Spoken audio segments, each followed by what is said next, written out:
Eso que vio al principio es uno de los poderes militares más grandes del mundo.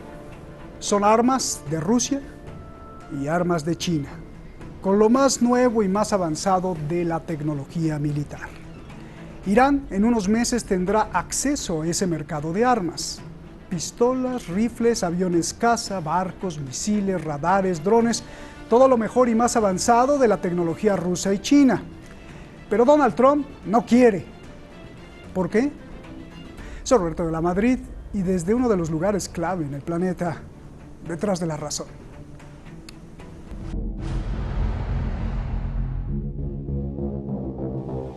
En 2006, la ONU embargó a Irán. Estados Unidos, Reino Unido, Francia, China y Rusia le prohibieron a Irán comprar armas. Este octubre que viene se levanta el embargo, pero Estados Unidos no quiere. Argumenta que Irán podría adquirir novedosas y avanzadas armas que alimentarían más los conflictos en la región. Donald Trump quiere usar el mismo acuerdo nuclear que abandonó para acusar a Irán de incumplirlo y así extenderle el embargo de armas.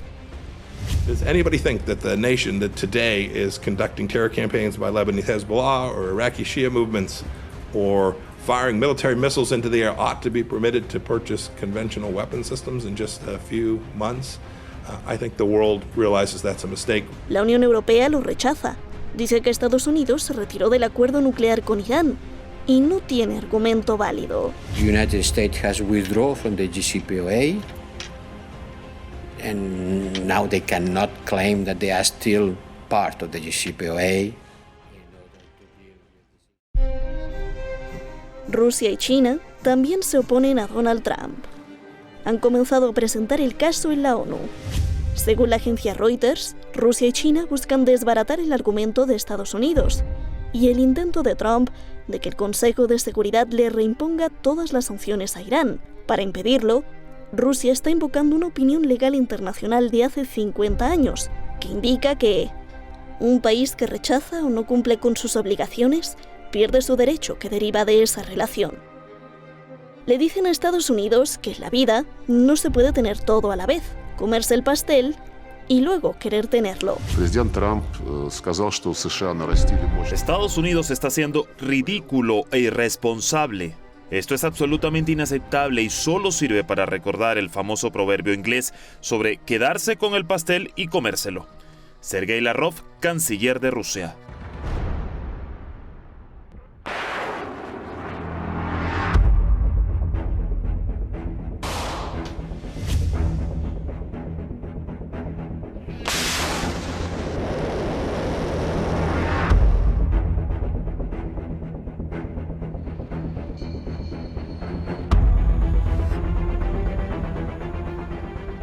Avión chino J-20 de última generación, sistemas de defensa antiaérea S-400, cazas rusos Sukhoi 30, sistema de defensa costera Bastión, aviones de entrenamiento avanzado Yak-130, tanques T-90 y un sinfín de armas más. Estados Unidos dice que este es el verdadero motivo de que Rusia y China estén felices de levantar el embargo a Irán. Los acusa de ver a Irán como el cliente perfecto para venderle todas sus armas y ganar mucho dinero. Irán denuncia que Estados Unidos le ha puesto la rodilla en el cuello.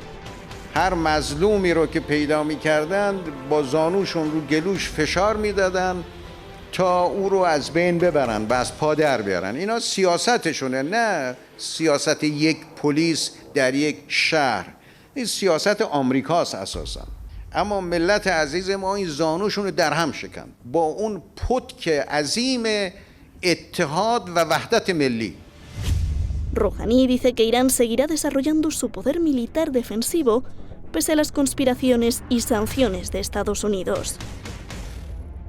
No solo eso, también envía una carta a la Agencia Internacional de Energía Atómica para denunciar la actitud irresponsable de Estados Unidos que viola sus compromisos multilaterales y el derecho internacional con sanciones que bloquean el desarrollo de la energía nuclear iraní.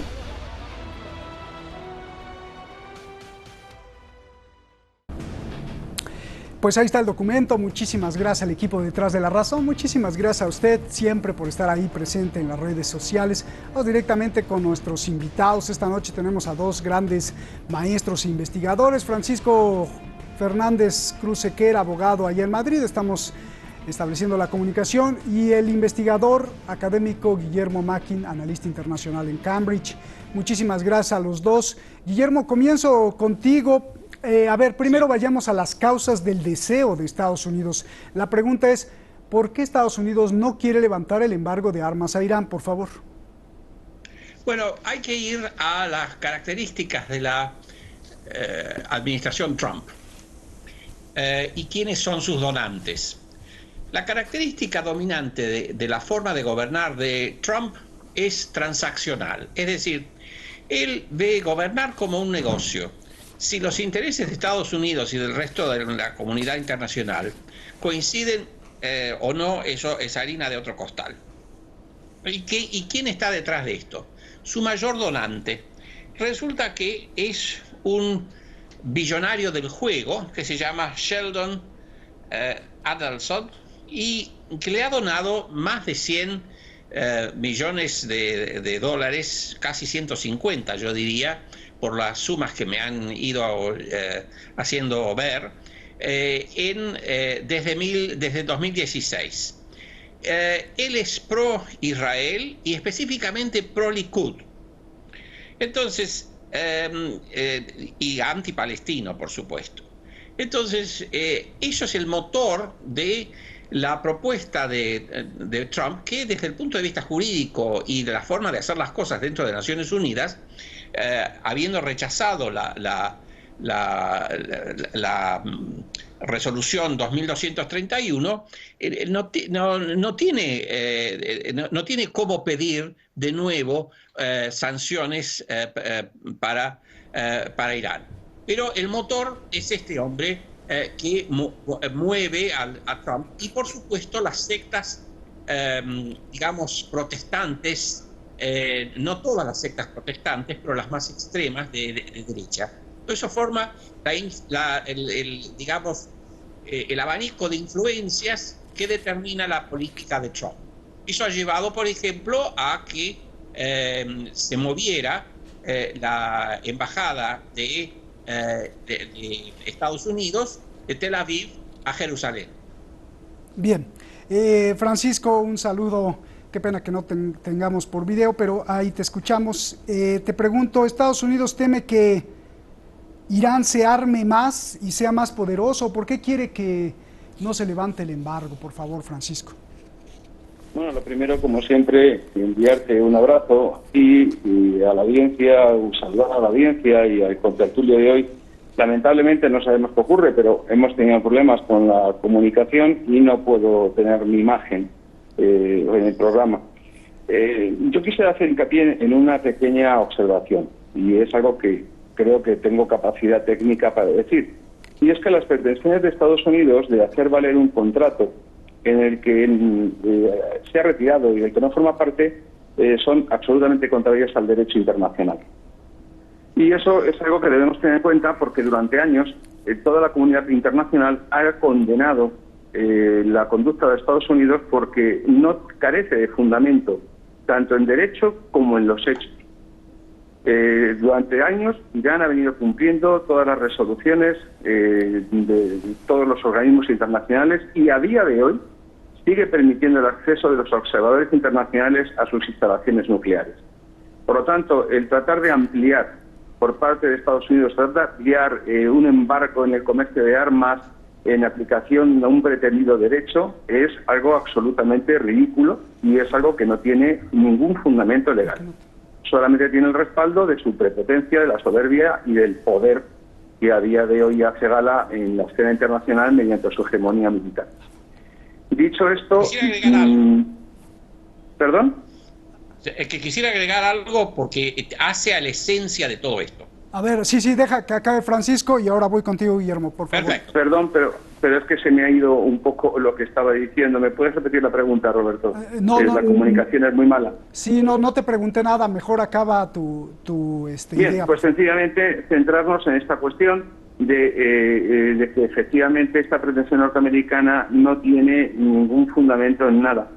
Y es normal que tanto la Unión Europea como el Grupo 5+1, como cualquier actor internacional tenga que ver en esta situación generada por Estados Unidos un acto de prepotencia que podemos ver repetidamente con todos aquellos países que el imperio designa como enemigo. Es decir, la prohibición de comercio, el bloqueo del sistema de pagos internacional SWIFT, que hace que un país se quede aislado, el embargo comercial. Bueno, es todo un cerco que se reduce a aquello tan antiguo de la Edad Media que conocíamos, de sitiar una fortaleza por hambre hasta rendirla. La última canallada de Estados Unidos fue tratar de embargar todos los productos que pudiera importar Irán para combatir la pandemia del coronavirus. Y con esto se dice todo. Es decir, eso no es una medida contra el régimen, no es una medida política, sino que es un crimen de lesa humanidad dirigido contra el derecho de gente. Bien.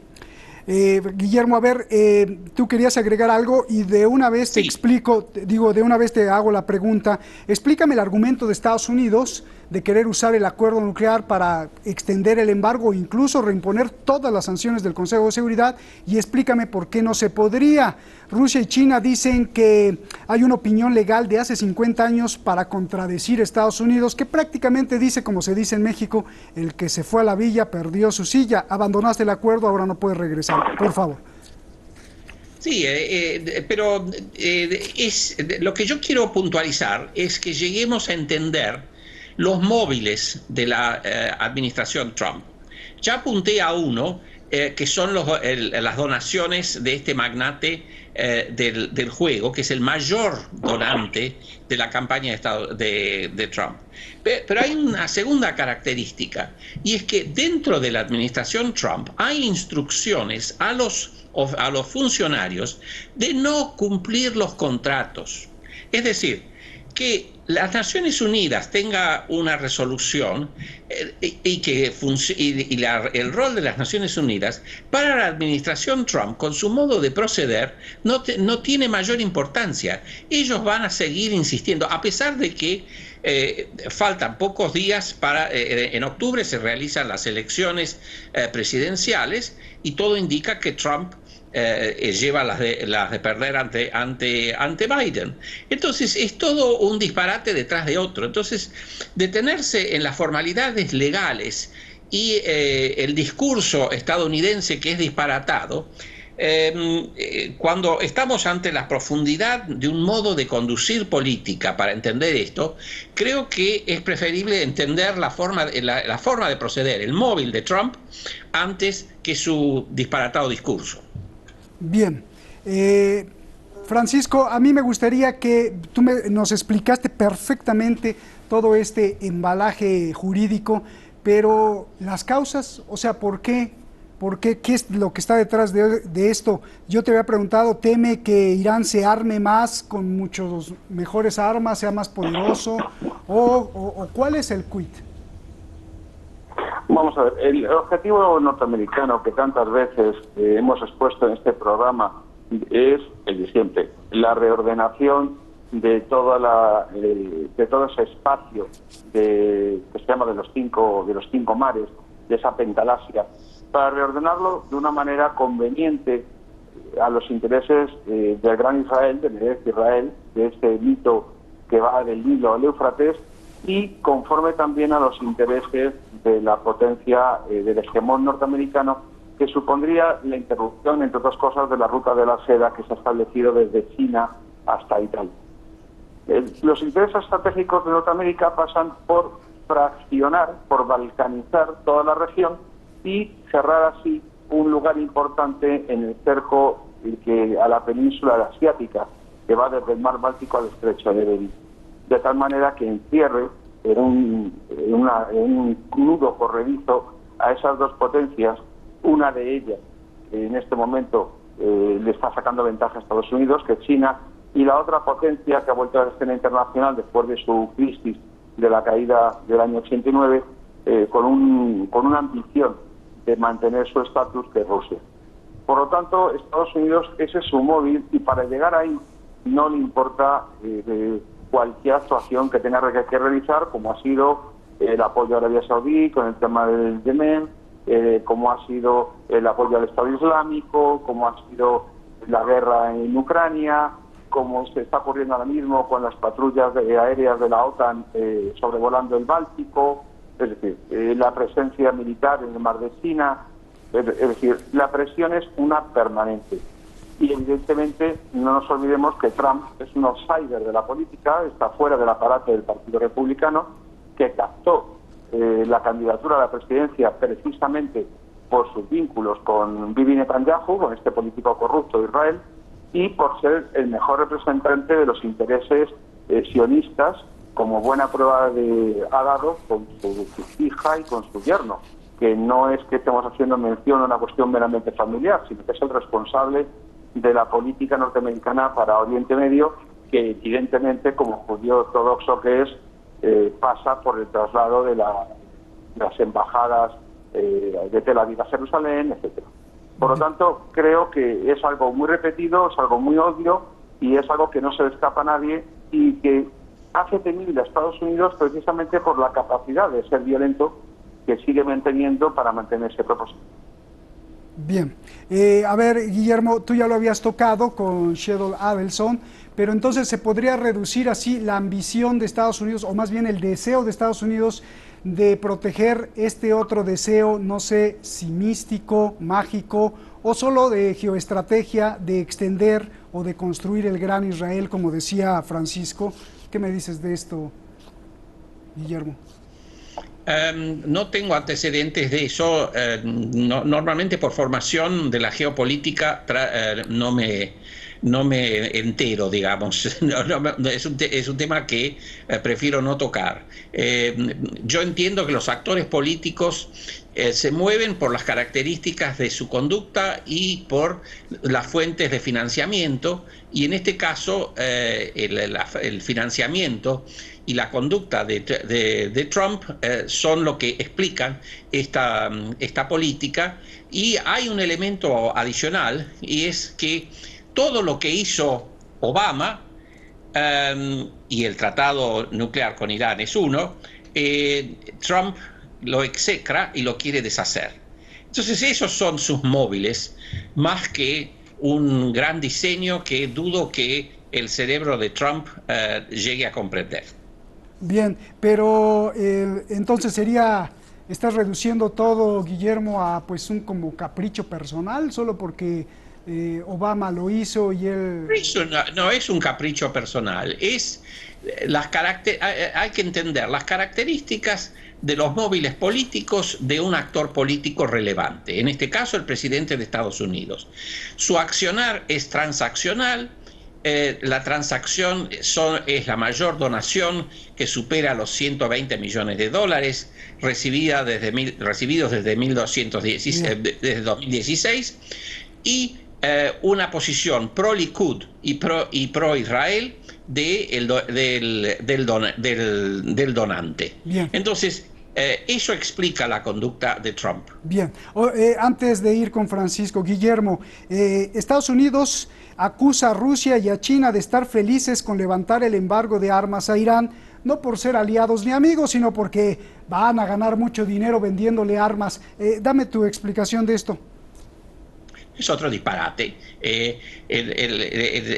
Rusia y China protegen a Irán y le venden armas. Son algo lentos para entregar armas modernas, pero en el accionar de Estados Unidos, en el accionar de Naciones Unidas, por más que es una formalidad que Estados Unidos, si llega a salirle mal, la va a dejar de lado, lo que va a pasar es que si hay un nuevo proyecto de resolución, Rusia lo va a vetar.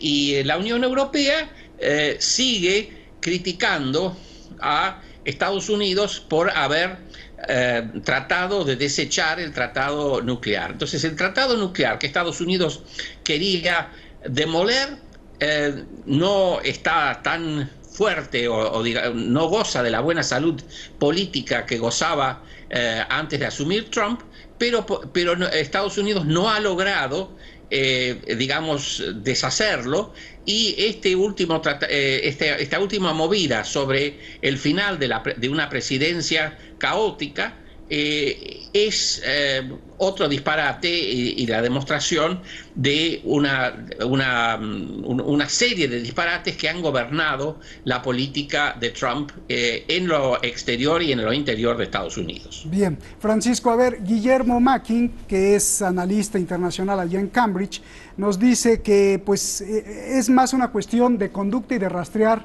los centavos, es decir, el dinero, las donaciones, más que este gran Israel que tú me decías. ¿Qué contestas a esto? Y también si Rusia y China tienen la intención de venderle armas a Irán, por eso pues no levantarían, no le seguirían el juego a Donald Trump. Por favor, Francisco. Bueno, pues en primer lugar decir lo de siempre, que reducir todo un solo factor en la cuestión política, pues es obviamente una visión limitada, y es tomar la parte por el todo. Sin dudar, claro que tiene razón cuando afirma que existen móviles de orden económico, pero no son ni los únicos y dependiendo de las opiniones pueden ser o no los principales. Negar en este momento el peso del voto, por ejemplo, del movimiento evangélico de los cristianos renacidos en Estados Unidos, cuando son entre 30 y 50 millones de personas que se conducen por una cuestión religiosa a la hora de votar, pues probablemente sea una visión bastante limitada. Por otra parte, no ver en la expansión de todo lo que ha sido el movimiento cristiano sionista a lo largo de toda América Central y América del Sur, pues es también una cierta limitación a la hora de ver las cosas. Nos veremos que países como Guatemala, Honduras, pues han tomado decisiones de carácter político práctico, como es el cambio de la embajada de Tel Aviv de Jerusalén, basándose precisamente en la presencia de una importante presencia evangélica y cristiano-sionista en su país. Y esto ha llevado a que, obviamente, también mantengan unas relaciones comerciales y económicas de primer orden. Ahora bien, negar, por ejemplo, la realidad religiosa de lo político del siglo XXI, pues insisto que es una visión muy limitada. No es única, no es exclusiva, evidentemente, pero como decía André Malraux, el siglo XXI será religioso o no será. Y estamos viendo cómo la presencia del hecho religioso pues es una constante, tanto en el fenómeno del terrorismo yihadista en Europa, o las presencias de Estado Islámico, etcétera, o la pugna entre chiíes y sunitas a lo largo de Irak, ¿no? Por lo tanto, por supuesto que el hecho religioso tiene un carácter fundamental. No nos olvidemos el peso que también tiene en Estados Unidos la ortodoxia religiosa judía dentro del AIPAC y dentro de todo este complejo militar e industrial que alcanza al más del 30% de la economía norteamericana. Evidentemente es innegable el peso de lo religioso, sin poner tampoco en duda que tenga importancia la cuestión política. Y en cuanto a la colaboración de Rusia, de China o no colaboración en los proyectos de Estados Unidos, pues es como si alguien te pide permiso para dispararte.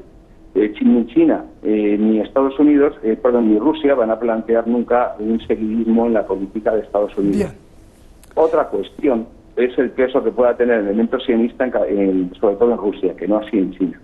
En China, al margen, no es una cuestión de negocio con el tema de las armas, es una cuestión sencillamente de realismo.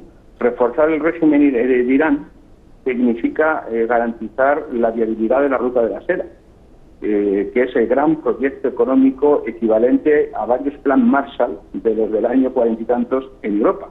Por lo tanto, si no reforzasen el régimen de Irán y el régimen de cayera, pues perderían ese proyecto. Gracias, Francisco, nos vamos. Gracias, se nos acabó el tiempo. Guillermo, un abrazo. Gracias a los dos. Buenas noches. Lamento que se me malentendió, pero los religiosos dije que era importante. Bien, bueno, gracias, Guillermo. Cada vez se pone más intensa la batalla mundial. El caótico mundo que están provocando los principales líderes del mundo a la cabeza con las locuras de Donald Trump, están escribiendo con letras rojas, letras de emergencia, el año 2020. El líder de Corea del Norte le dice al presidente de Estados Unidos: modere su lengua si quiere elecciones tranquilas. China, por su parte, califica de tremendo acto de provocación el que un avión de Estados Unidos haya sobrevolado Taiwán. Taiwán es mío, dice China. Donald Trump, por su parte, sanciona así con la mano en la cintura a la Corte Penal Internacional. Imagínese usted, no le gustó que investiguen crímenes de guerra de su país y entonces sanciona a la Corte. Rusia, por su parte, mide fuerzas nucleares, amenaza a Europa con poner armas nucleares frente a sus fronteras si las bombas atómicas estadounidenses son desplazadas de Alemania a Polonia. Este es 2020 y apenas estamos a la mitad de año. Falta además ver todo lo que ha hecho pues el condenado bicho que no merece la corona, el coronavirus, que está coronando la ineptitud, la corrupción y el desorden político. Faltan 6 meses para que termine el año. Buenas noches.